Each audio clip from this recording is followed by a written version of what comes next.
Okay, so when a clogged toilet fails and water's leaking down through the bathroom into the ceiling below, who's responsible for that? That's what we're talking about today. My name's Sue Richey. I am a real estate broker and the owner of Richey Property Management, and we manage about 1,000 properties, and we have seen a lot of toilet clogs and a lot of toilet overflows and the problems that come after that. No one wants to deal with this, right? But it's something that is pretty darn common in any home, and in a rental property, sometimes tenants are a little bit careless, and these problems happen more frequently than they might happen in your own home. So, what do you do when this happens and who's responsible? So, dealing with a clogged toilet could be a really simple fix, or it could be something more complicated where a plumber has to snake the toilet and it becomes a lot bigger. And if the toilet has overflowed and caused more subsequent damage, then obviously that's a bigger problem too. It's not as easy as it might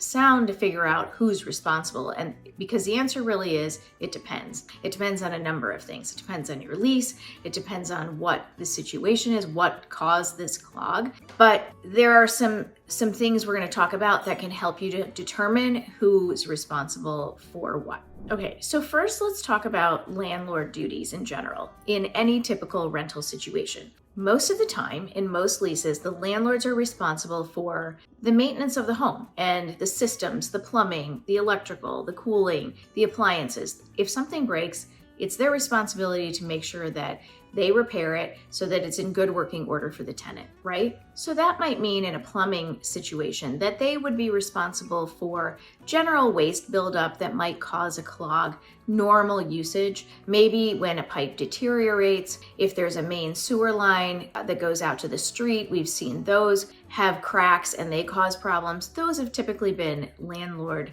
repair expenses. Okay, so those are really most of the landlord responsibilities. But let's talk now about number 2, and that is the tenant's responsibilities. So if a tenant does something negligent, if they put something down a toilet or a drain, for example, even that really shouldn't be there, that's not really the landlord's fault. That's really caused by negligence or, just poor thought on the tenant's part.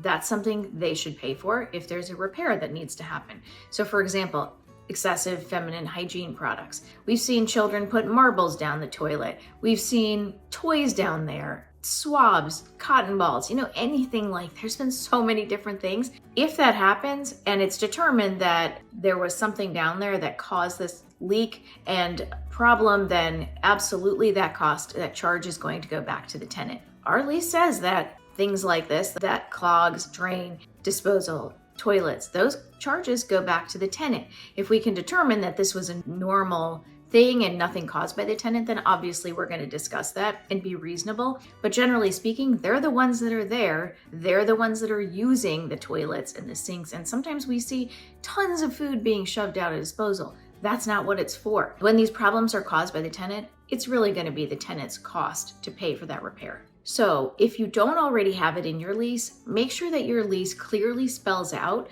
what happens if specific situations happen with a toilet, with a sink, with a disposal. And if it's found that it is because of a tenant problem, then that cost is theirs. Okay, and that brings me to point number 3, which is the lease itself. I just mentioned that you want to have these in your lease. If your lease is a little bit unclear and it doesn't clearly state what happens if this, if there is a clog caused by the tenant, then make sure you rewrite that. Just reword it and get the help of a professional who can help you make it super clear so there's no ambiguity and everybody's already agreed to this up front. Okay, so while a tenant clog might be, kind of a basic thing for a video, I'll tell you what, this is something that happens a lot. And the whole point of this is, just like anything else, make sure that you have it outlined very, very clearly in your lease. And again, there can be other things that are tenant charges. For example, in our lease, we have included pests, bugs, that's a tenant charge. So in the beginning of the lease, we state, if when they move in within, say, the first 30 days, if there are any insects or bugs or pests, that the landlord will treat them.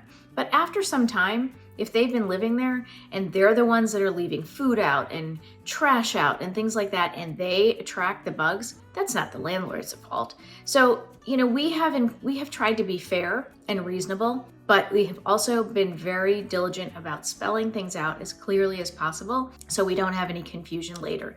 It's really well defined up front, and that will save you a lot of time and headache later. So I hope this information was helpful, and if you live in Northern Virginia and we can help in any way, we'd love to have a conversation. If you don't live here, if you have questions and comments, please put them in the comments below. We'd love to hear from you and kind of what you do in your lease. If you like this, please subscribe to our channel and share this with others that you know who are also landlords who could use information like this. So thanks for watching. See you next time.